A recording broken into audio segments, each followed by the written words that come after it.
Hey, welcome to Books and Brew. My name is Andrew Huff. I'm your host, and I'm a novelist, screenwriter, director, all-around media producer. This show is about sitting down with fellow authors, getting to know their writing secrets so that I can steal them for my own success. Now, here's what I know about writers, is that when we like to write, we like to have a drink with us, and usually that comes in the form of coffee or tea. And so while we get to know all about these authors, about their books, and what it takes to be a writer, I get to try their favorite writing brew right along with them. So let's meet today's guest and find out what we are going to be drinking. Cynthia Ruchti tells stories hemmed in hope, not only through novels, novellas, devotionals, and nonfiction, but through speaking at women's retreats and events and at writers' conferences and workshops. Her books have been recognized by Publishers Weekly, the Selah Awards, the Carol Awards, and the Christy Awards, just to name a few.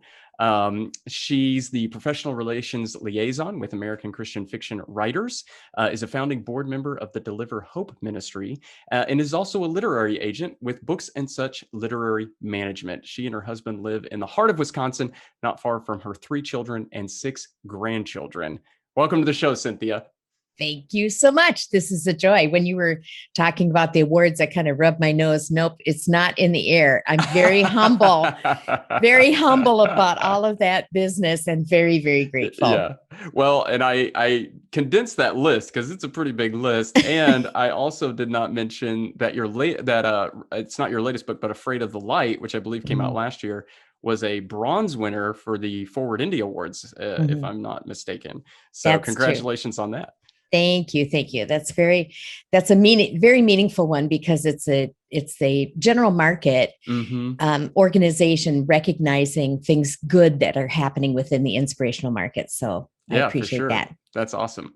All right. So the way the show works is we are going to drink your favorite writing brew. And I want to know what you drink while you're writing. A lot of times, this is my go-to. I stumbled onto Subtle Tea, Suttle tea company in Sisters, Oregon, even though I live way far away from that. And I think I actually pronounced Oregon correctly. And it's a beautiful company that has lovely blends. They work with sustainable missions organizations, all kinds of things. That there's so much good going on in that company. And one of my favorites is their black and gold, which I brew in a glass mug because I want to see how gorgeous it is. It's both the leaf and the bud of black tea that's grown in the forested mountains in very small, tiny little tea gardens in China. And all of that appealed to me, but the taste and the flavor is magnificent. It's a good pure tea. I don't like to doctor it up with a lot of things, but delicious. That's awesome. I love that you know so much about it because sometimes, and this is a confession for me, unless the people that I've gotten to interview and have come on and everything I'm like, is it in a pot? And is it black? Because I'll drink it, like, like I want to be more like, where did this come from? And I like this area and how the coffee is roasted and all this kind of stuff, or, and I just am not that into it. The woman who picked these tea leaves and what she was wearing that day and temperature and what with the sun was shining, I'm pretty sure. Yeah. Nice. Yeah. Now I have my water ready to go. It's boiling, which probably shouldn't be. It's going to make it too hot. Let it calm down just a second. And I have my drink cam ready to go because we're going to pour this in and it's going to steep. Now, what I might do is the preferred amount of steeping, I believe, is 4 minutes. Okay, there we go. But I'm going to probably give it 5. So it'll be real tasty. But that acts as a timer because Cynthia, one of the things that I want to do is give authors the chance to pitch their books because we love doing that. And so you have 5 minutes. That's the amount of time you get to pitch every single one of the books you wrote. No, I'm just kidding. Okay. So tell us what you're writing, what you've written. Okay, that's a bit of a rush because My very first book released in 2010. This is 2021. That's merely 11 years later. Nearly. And I'm working on book number 36 at the moment. Wow, So that's awesome. I'd have to talk super, super fast. So Yeah. instead, I'll talk about the recent books.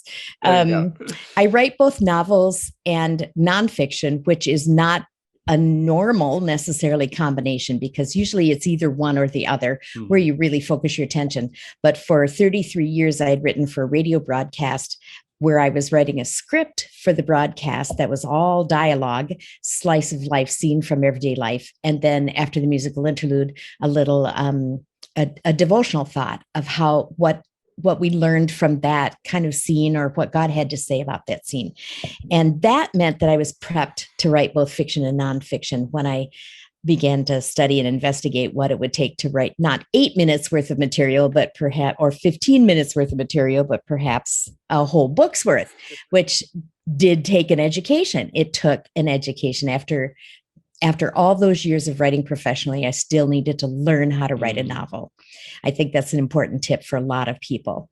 And learn how to write a nonfiction book start to finish, not just little snippets of ideas. So I'm sandwiched. I have a Kriegel book, a Ravel book, and a Kriegel book sandwiched together in this last couple of years. The Kriegel book, called Afraid of the Light, that you mentioned earlier, is a story about a woman who is a clinical psychologist who is counseling hoarders and their families. That was a fascinating topic to investigate, research, and discover way more than I knew. Truly did deepen my compassion for people who deal with that disorder. And then in the middle is a novel from Ravel called Facing the Dawn, which is a story of a woman who is bearing one grief and loss upon another. She's pretty snarky in the beginning of the book and has to mellow out quite a lot with all the hurts that she has. And it's a story not just about the realities of grief and loss, but also about friendship, forever friendships. Then I have a book releasing in September. How are we doing for time? Great. You're doing okay. Fantastic. Yeah. So I have a book releasing in September. My heart is really, I have such a heart in the Facing the Dawn book, because the readers who are responding are talking about how they understand their own grief better after reading a novel, which that's what I love about story, is that you can either be entertained or entertained and educated, or entertained and inspired, or all three. It's and the story hits every reader a little differently. So the book that's releasing in the fall from Kriegel is nonfiction, called Spouse in the House, rearranging our attitudes to make room for one another. Nobody will believe, but we contracted the book way before the pandemic, and it was already written. There were a few things we added in to help, because we realized that we hadn't just touched on the idea that sometimes the spouse in the house issue is both couples are working from home, or maybe they're entrepreneurs and they share the same business, or they have two different businesses in the same office sharing the same Zoom link, or maybe it's a military spouse who is sometimes home and fully engaged and sometimes not home at all, and then re-enters the scene, and all of a sudden there's not enough oxygen in the room for everybody. So our take on it is a humorous look that also has very practical tips and real frank about what that can be like, whether you've been spouses in the house for a year or 50 years. That's awesome. That's awesome. I can't, like, it's so cool how, like you said, that book was written prior to the pandemic, and yet how timely that topic now is. For you to release a book on it. I think everybody is now way more aware of what it's like to share space.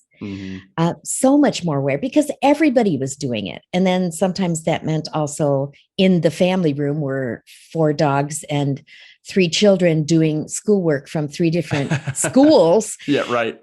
Or homeschooling, and all of that combined to make this thing of, wait, isn't our home's supposed to be a haven. Right now, it doesn't feel like that. Yeah. So Becky and I, my co-author, Becky Melby, write back and forth in each chapter. She says her thing, and then I come in to say my thing, like, that sounds great for you, Becky, you must be an angel. This is the reality at my house. Yeah. And had a lot of fun working on it together. So we're really excited about Spouse in the House coming out September 21st. That's awesome. Hey, you hit the timer. It was great. And look, I realized we didn't hit all, what'd you say, 37 or something. books. Oh, that's prophetic, I think. 37 books is prophetic. There Great. you go. But you know what? People should run out and buy all of them. Because, okay. Yeah, I mean, that's what this show is about. We help the authors that come on this show. All right. So timer's done. I'm gonna pull this thing out. You can't see it, but I have this like really cool, like little cup thing that loose. Oh, this was kind of fun about this tea is it was a loose leaf tea, which is really fun. I don't know if we mentioned that up at the top, but so I have this little cup thing that the loose leaf was all in, and then I poured the water in. So this is like fancy. I feel fancy. Don't you though? Now I don't have a glass mug, but I have a cute little that's lovely mug here. That's lovely. I brew my tea pretty dark also. I like to taste the flavor. Beautiful. That's really beautiful. Now I reserve my opinions till the end of the show, so I can't say what I think. Okay. You're just gonna have to see what my face does as I'm drinking it. So okay, here we go. First sip. And I always try to give a real nice sip for the listeners, like. That's a very British way to sip your tea. Hey. Seriously, the elite in Britain would be sipping their tea that way. So good going. Thank you very much. Yeah, I mean, after putting the loose leaf in the cup and everything, and now sipping the wealthy British way, I'm very feeling very what would be the word? Arrogant? No, I'm just kidding. Yes. All right. So this is the fun part, because now we've heard about you, we've heard about your books, we have our writing brew, and now we're going to talk a little bit of writing craft. Now you mentioned this, you kind of gave a little bit of a tip, which is perfect because it's kind of a perfect segue into this topic about having to learn the craft, having come out of a situation where you're writing for 15-minute blocks, for a radio program, to then figure out what it takes to write a book. Now, and here's what I think people don't realize is it's not that easy to go from one form of writing to another, because not all writing is the same. And even when we talk about writing books, writing nonfiction versus writing fiction is a huge difference. And so let's talk a little bit about learning the craft, like the process of learning, continuing education, all that kind of thing. And I'll also kind of tee up that you recently went to the Northwestern Christian Writers Conference. I believe I got that right. And conferences are huge, workshops are huge. Like, how important is it to continue, even where you are at, having written a bunch, learning the craft? Yeah, it's essential. It really is essential. The best writers are those who just sign up for lifelong learning. And that's not just researching the topics or the projects that we're interested in, but also it's refresher courses on things that we may have gotten a little sloppy with over the years, because we thought, okay, I'm published now, so I don't have to worry so much about punctuation and grammar, do I? Or there are new techniques because of readers changing, their reader perceptions changing, or the reader, even their attention span changes have made a difference. I often talk to the writers that I'm either teaching or my clients as a literary agent. I will talk to them about shorter paragraphs, shorter sentences.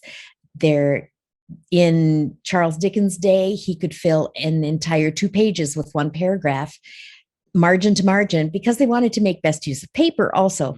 That is no longer readable for a current audience. So shorter paragraphs, keeping it moving. One of the things about writing for radio is that I was writing dialogue with almost no narrative all the time. So that was such a great exercise in dialogue. And you, with your experience with screenwriting, you know the difference between writing what's going to eventually turn out to be a novel and writing for screenwriting. Is there common ground? Oh, yes, absolutely. There's common ground. There's common ground between fiction and nonfiction. Storytelling works best in nonfiction, but there's so much to learn. So for me, in about the year maybe 2000, I began that serious endeavor to figure out what it was going to take, not only to write, but also make connections for publishing a book.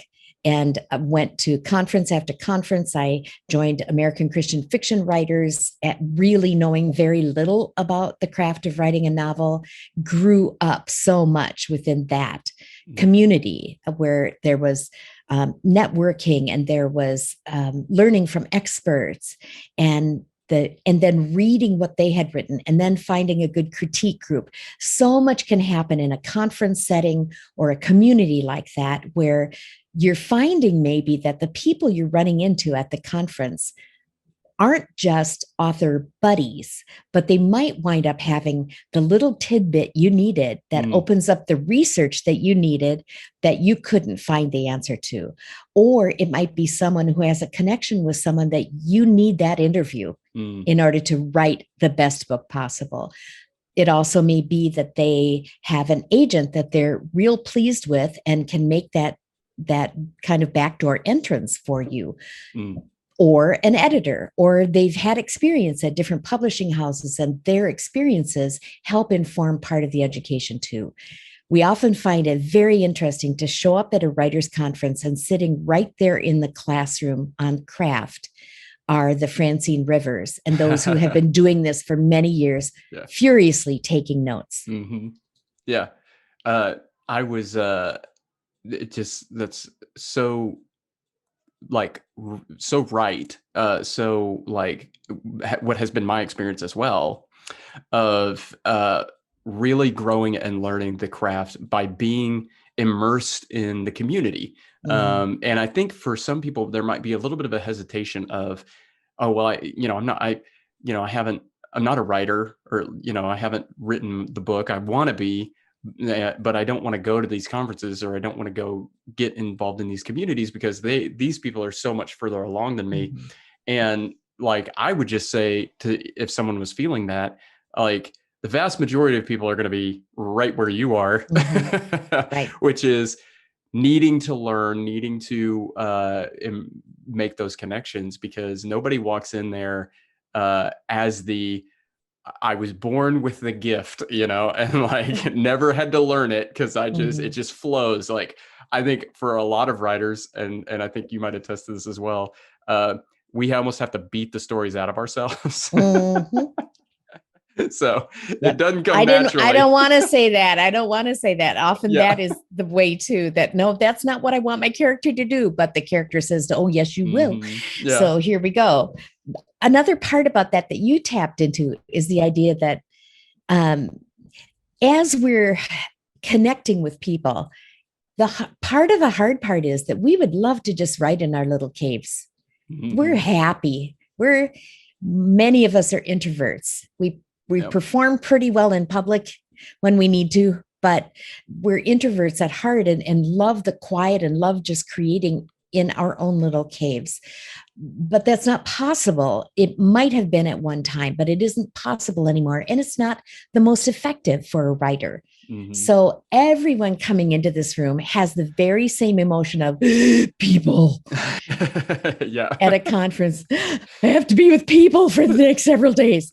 Yeah. But then you see it's more like a very healthy family reunion. I used to say family reunion, but they're not all healthy. So this is like a very healthy family reunion Right. in the circles that you and I write, where we're writing from a place of having a camaraderie that's on a level, not just we're all writers, but we might be going to a conference that has many people who share our faith interests or share our particular, it might be, you might be going to a conference of all fantasy writers. So you share the fantasy interest within that community. And it becomes clear very early in the game that it's not a competition. These are my friends. These are my comrades. These are the people who are after the same thing, and that is to bless people with story, to tell great truths in interesting and fascinating ways.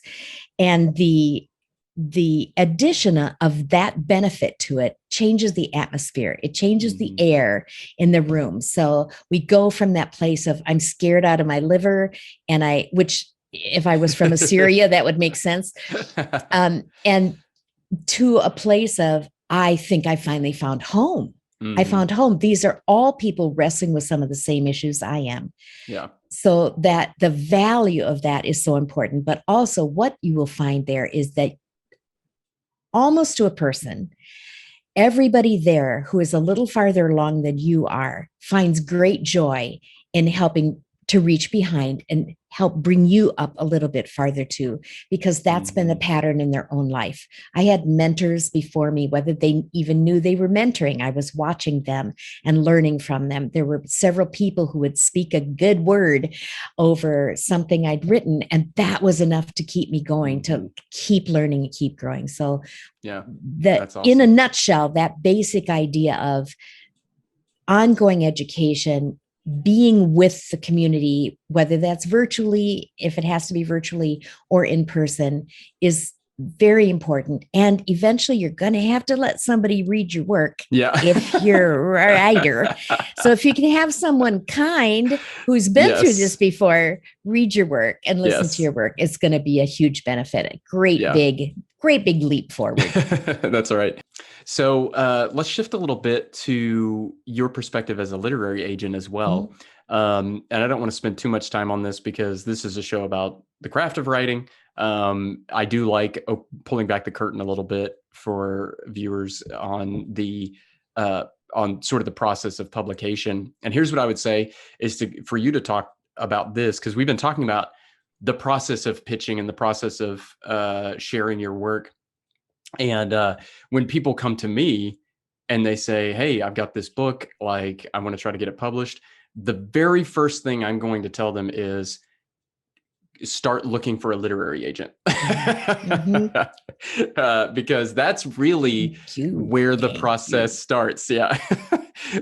Because I have done the go to the conference, pitch directly to the editor. The book's not finished. I don't have an agent. And that doesn't, that's not the best approach. Let's just put it that way.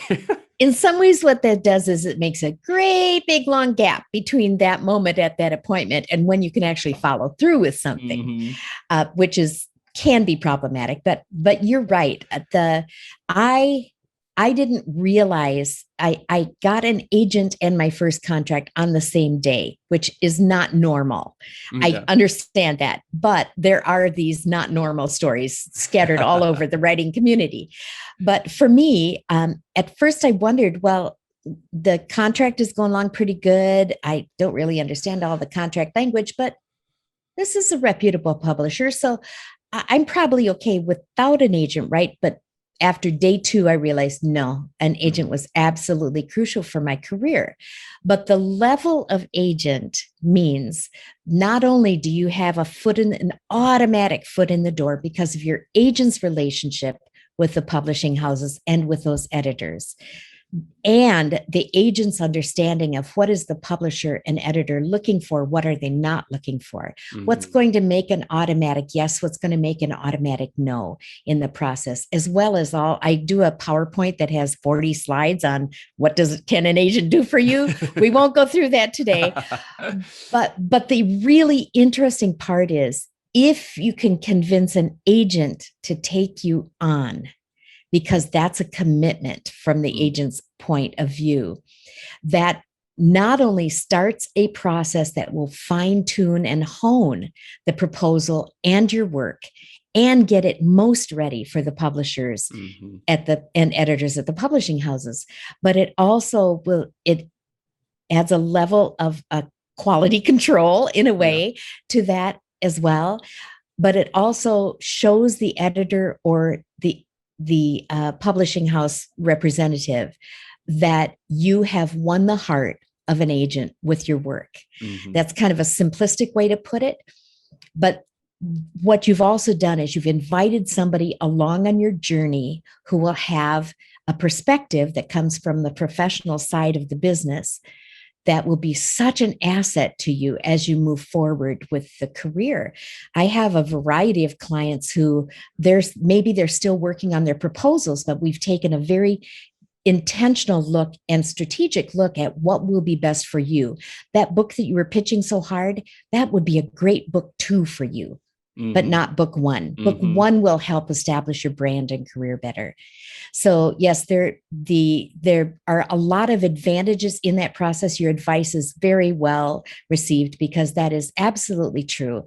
If you're going to have a career in traditional publishing, then an agent is pretty much essential these days. There are a couple of places where you can pitch directly, or you can pitch directly at conferences, but the working out of the rest of your career, and we're looking at a lifetime here if we can, is going to need that advocate alongside of you. Yeah, that's awesome. I have one more question for you, and then we're going to review the tea. And that is, it should be a quick one, which I'm going to ask you what your favorite writing resource is. And I have had a couple of authors come on and, give me, obviously I said up at the top, like, I want your secrets. Yeah. So you go, if there was one thing that you would be like, okay, when I'm writing, I kind of like, and I also preface this by saying, obviously dictionary and thesaurus, .com, like, that everybody has that, like, that's totally fine. But writing resource that you would say, yeah, it's my go-to. So Janet Grant, who is the president of Books and Such, and Wendy Lawton put their heads together after years and years and years in the industry, and both of them having been in other arenas in publishing, and wrote a book called The Inside Scoop. And it, in a nutshell, takes you from beginning to end of, I'm a writer, now what do I do, to how do I handle this? So chapter after chapter, written very conversationally. It's a great resource for people, the Inside Scoop. Oh, that's awesome. I love that. I'm going to check that out. All right. Great. We're on to the tea review. I'm ready for your assessment. Well, I beat you because it's gone. It's gone. It was really good. Yeah. Really, really good. And this is, okay, so this is a black and gold. Yes, which you were talking about, the tea gardens. So, often with teas, there is the teas, at least that I have been introduced to, they're often flavored teas, right? Of like a lemon or like, and this was really good. I mean, because it is, exactly. It's pure. And like I said, I'm becoming more of a tea drinker. I think this would be a tea, here's an endorsement, that I would go back to when I'm not interviewing you and actually drink it. So applause. I know, right? So very good tea.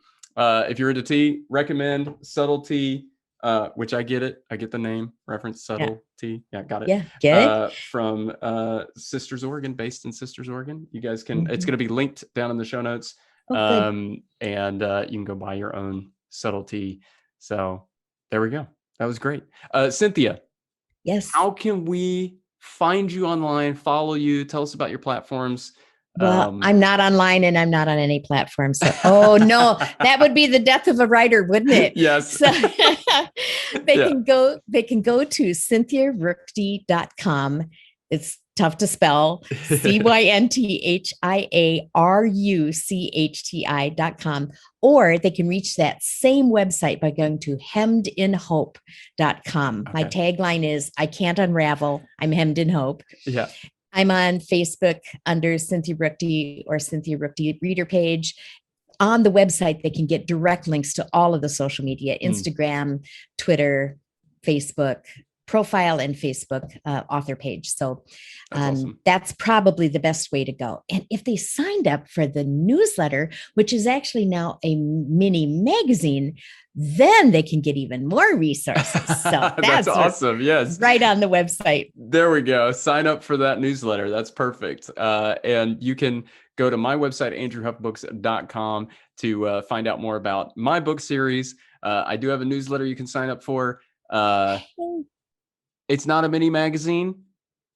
It's I try to, it's me. Like I try to let you know about stuff and that's good. About it. But you can do that.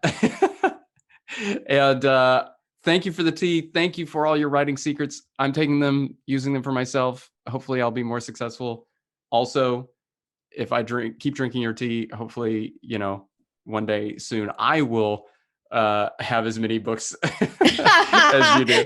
That's my goal. Secret sauce. It's the secret sauce. All right. Thank you so much for joining me. And hopefully we can grab some tea together in person sometime soon. Thank you, Andrew. Appreciate you so much.